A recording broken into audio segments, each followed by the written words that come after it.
To the national lead and the phone call that led to a missing 15-year-old girl and the 50-year-old teacher accused of kidnapping her. Authorities are working to bring Tad Cummins back to Tennessee after a 5-week manhunt. A witness spotted Cummins with his former student, Elizabeth Thomas, deep in the woods of Northern California. That's more than 2,000 miles away from Culleoka, Tennessee, where they're from. Also far from the Oklahoma City Walmart, where they were spotted just last month. You can see the picture there. CNN's Sarah Seidner joins me now. Sarah, so you're standing in the cabin where they found. Goodness, I mean, they're just so remote. I mean, really incredible they were found there.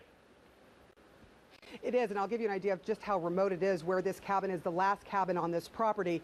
You can see there is a stream, a mountain stream coming down from here, and we are surrounded by mountains, but we're pretty high up in the mountains here in Northern California in Siskiyou County. I want to bring you inside of this cabin. Now, the owner of the cabin says, look, this was being built, so there's no electricity. There's sort of nothing in here. This is the bare bones, and what you see are places like where they were cooking. So there's a grill here with a little gas canister, and there are some rice.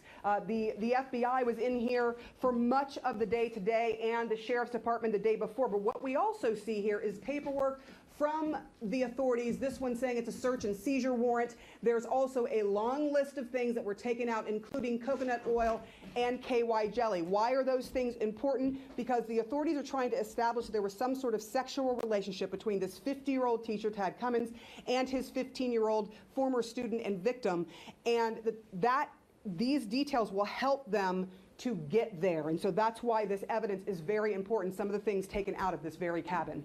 It's just gut-wrenching to hear those details. I'm actually amazed they let you inside there, since it seems like it's an investigation scene. But in terms of what the locals are telling you there, they say that his cover story, in effect, was that this young girl was his 22-year-old wife?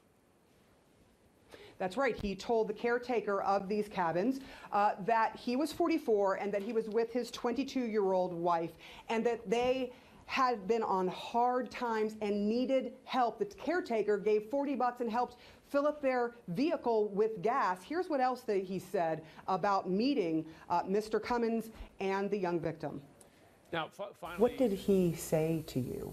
What were the conversations that you had? I mean, the first time he was like, we're from Colorado, we had a house fire and lost everything. Did he ever tell you what the relationship was between himself? The first time he said it was his wife, but she was in the car always looking away. She was very shy, he said, Jim, and every time she would ever try to say something, he said that Tad Cummins, and he didn't know who he was at the time, but that her alleged husband would stop her and interject. And so he said it looked like there was some control issues. And he and another man decided that this was suspicious. They also noticed he kept trying to kind of hide his car out of view. Turns out the vehicle didn't have license plates. They decided, you know what, something's wrong. And they saw the information from authorities that they were wanted and called authorities. Jim? where is the girl now? And do we know what's next for Cummins immediately? As we understand it, the victim, the girl, 15 years old, has been taken out of here and sent to Tennessee.